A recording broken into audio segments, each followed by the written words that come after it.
I once visited a parishioner at her office and noticed that she had pinned to her bulletin board a little Xerox piece of paper that said the following: "Due to financial constraints and until further notice, the light at the end of the tunnel has been turned off." Rather unique and quizzical thing to see posted in someone's office. Due to financial constraints and until further notice, the light at the end of the tunnel has been turned off. When I asked her about it, she told me that she had it there to remind herself of the ongoing tension there exists always between an assessment of present resources and that hope beyond hope of something even better to come. That as dark as it may seem, as hard as it is to see, that there's still a light there at the end of the tunnel, even though there may be some within the organization who want to turn it off.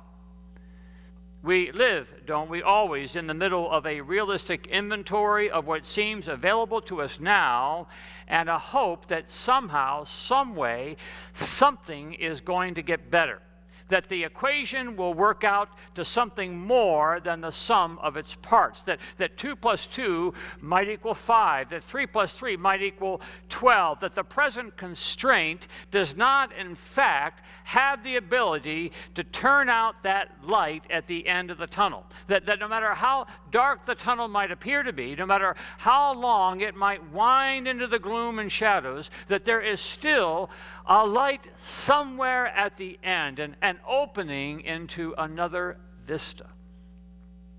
When Abraham Lincoln stood before a divided nation 160 years ago, a nation on the brink of civil war, a nation sorely divided over important issues, he concluded his first inaugural address by speaking into that darkness and saying, "The mystic chords of memory will someday swell the chorus of the Union when again touched by the better angels of our nature." Lincoln looked beyond the present darkness to a glimmer of light that shined in the darkness, the better angels of our nature, as if to say that there was a light not only at the far end of the tunnel, but that there was a present light reflecting upon we who have been born in the image of God, that the light of God reflects upon us, the light of God refracts through us, that the light awakens the better angels of our nature. Amanda and I make it our habit to get up before dawn most Saturdays and make our way to the beach in the pre-dawn dark, and we begin our walk in anticipation of the sunrise. And we always hope that when we get there that there are some clouds in the sky, because a sky with a few clouds makes the sunrise more beautiful. And we look up at the clouds, not at the horizon, but at the clouds, and we wait for the sun's light. Before the sun even breaks the horizon, we wait for the sun's light to reflect off the clouds. We see the sun in the clouds before we see the sun. And it is the sun in the clouds that tells us that there is a greater light on its way. And I wonder if that isn't how the light at the end of the tunnel works, that before we can actually see the light, we see the light reflected off and refracted through the better angels of our nature, that we who wait, who walk in the darkness, who dwell in the land of deep darkness, are the ones upon whom the light of the world reflects and through which the light of the world refracts. Don't you imagine that that's what the calling of the prophets were, those who stood in the darkness? Isaiah, for example, standing with the people who are now being taken into exile, standing in the darkness of a dark time, a hopeless time, an uncertain time. Isaiah standing with the people and looking far beyond whatever any equation would appear to add up to, and sees in the distance that light at the end of the tunnel, and he knows that the only way the people are going to see it is reflected upon him, refracted through him. The cloud in the sky there to tell them that the sun, while delayed, is on its way. This, I suppose, is what it means when the Bible tells us that we, all of us, are created in the image of God, that somehow, some way, we are that medium upon which the light of God is reflected and the light of God is refracted. And let's not go too fast past that point, that in the midst of the darkness, as we wait for the light, it is we, made in the image of God, it is all of us who maintain the capacity to reflect and refract the light of God. That our greatest hope in the darkness is to see that glimmer of light that God shines upon and through every living human being. In fact, it is maybe often the only way for us to see the light, through its reflection and refraction upon and through the image of God in every living soul, the better angels of our nature. In Graham Greene's great novel, The Power and the Glory, he tells the story of a Mexican priest. And as priests go, he's a pretty sorry one. He's an alcoholic. He's broken his vow of chastity. He is on the lam. So in his effort to stay ahead of the law, the priest travels from town to town, half in search of his next bottle, but also half in search of people looking for an agent of redemption. And what he discovers along the way, in his moments of sobriety, is that somehow it is his own brokenness that allows him to look with mercy upon the brokenness of others. It is his own brokenness through which the light of Christ refracts into the brokenness of others. It is his own brokenness that helps him see that the light of Christ is reflected in the brokenness of others. It is his own need of redemption that helps him to see the need of redemption in others. It is his own failure as a priest and human being that allows him to see with mercy the failures of others. And at one point, the priest, when he's confronted with the desperation of another group of villagers, says to himself, when you visualize a man or a woman carefully, you always begin to feel pity. It is a quality that God's image carries with it. When you see the lines at the corners of the eyes, the shape of the mouth, how the hair grew, it was impossible to hate. Hate is just a failure of imagination. So we imagine, don't we? Like the great prophets of long ago, we imagine ourselves as the image of God, as the reflectors and refractors of God's light to one another. This is where we find hope in reflecting the light of God and in receiving that light of God reflected from others. Do you remember that great movie, Life is Beautiful? That tells the story of an Italian father and son who are taken away to a concentration camp in World War II. And the father commits himself to one mission, which is to shield his son from the dark horrors of the evil camp. So with his great imagination, he convinces the boy that the camp they're in is just really a complicated game, and that the purpose of the game is to win points. And he wins points by doing what his father tells him to do, and he can only lose points by complaining or asking to see his mother or saying that he's hungry. And the first one to 1,000 points wins a tank. And so the whole time there, the father, for the sake of the son, transforms the dark camp into a game and reflects light into the darkness. He is there to serve his boy, and all is predicated in something that Guido, the father, learns early in the movie when his uncle is training him to be a restaurant server. The uncle says this to him: think of a sunflower. It's beautiful because it bows to the sun.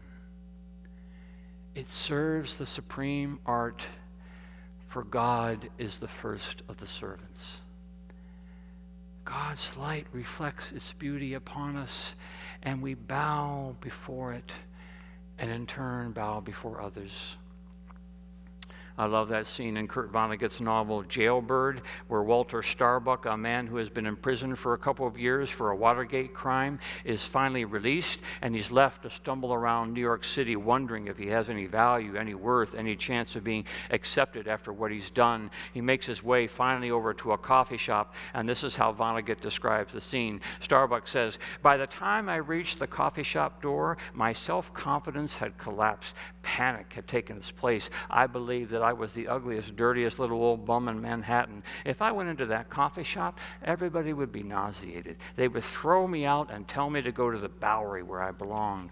But I somehow found the courage to go in, and imagine my surprise. It was as though I had died and gone to heaven. A waitress said to me, 'Honey, why don't you sit down right down there, and I'll bring you your coffee right away.' I hadn't said anything to her. So I sit down, and everywhere I look, I saw customers of every description being received with love. To the waitresses, everybody was Honey Bunch and Darling and Dear. It was like an emergency ward after a great catastrophe. It didn't matter what race or class the victims belonged to. They were all given the same miracle drug, which was coffee. The catastrophe in this case, of course, was that for us the sun had come up again. I had the feeling that if Frankenstein's monster crashed into that coffee shop through a brick wall, all anybody would say to him was, 'You sit down here right now, lamb chop, and I'll bring you your coffee right away.' We reflect and we refract the light of Christ in a darkened world. So when the Israelites wandered in the dark deserts of the wilderness, wondering if there was ever going to be light at the end of their tunnel, Scripture says that Moses would climb up the mountain and have a conversation with God, the sunflower, bending toward the sun. And Scripture says that when he came down the mountain, his face glowed. He reflected and refracted the light, and the people had enough hope to keep walking with Moses through that darkness. Remember the look on the face of Nelson Mandela as he walked from his dark 8-by-7-foot prison cell in which he had resided for 27 years. Do you remember the glow? Do you remember the radiant smile of the man who had come now not to be served but to serve, whose imagination had led himself to commit himself to the proposition that no man would ever be beneath him, that no person would ever make his bed, that his bending toward the sun allowed him to reflect the light of God to give his people hope for a more equal future? I remember reading a while ago the obituary of Gloves Greenberg. Gloves Greenberg. Actually, his real name was Meyer Greenberg. Meyer Greenberg was a 67-year-old advertising executive in New York City when he passed away. Now there are thousands and thousands and thousands of advertising executives in New York City. So why does this man's obituary make it into, of all places, the New York Times? Well, it turns out that Meyer Greenberg had made it his practice for 30 years to commit every day between Thanksgiving and Christmas to walk the streets of the Bowery in New York and hand out gloves to the homeless people there. Every day through Advent, Gloves Greenberg would stop alongside the downtrodden and offer something to warm their hands. Said Gloves, I prefer to go looking for the ones who wouldn't ask me for help. It's not so much the gloves that matter, it's just that I want people to know that they count. There's light at the end of the tunnel, and maybe you can see it in my face. Due to financial constraints, due to pandemic constraints, due to political constraints, due to polarization constraints, due to circumstances beyond our control, the light at the end of the tunnel is really, really hard to see. And it's hard to wait, and it's hard to be patient. It's hard sometimes to imagine the sun coming up. But the people who walk in darkness have seen a great light. Those who dwelled in the land of deep darkness, on them has light shined. For we are the image of God, the imagination of God. clouds in the sky, sunflowers bending, angels hovering, reflecting, refracting, and serving those who yearn to know that the dawn is coming.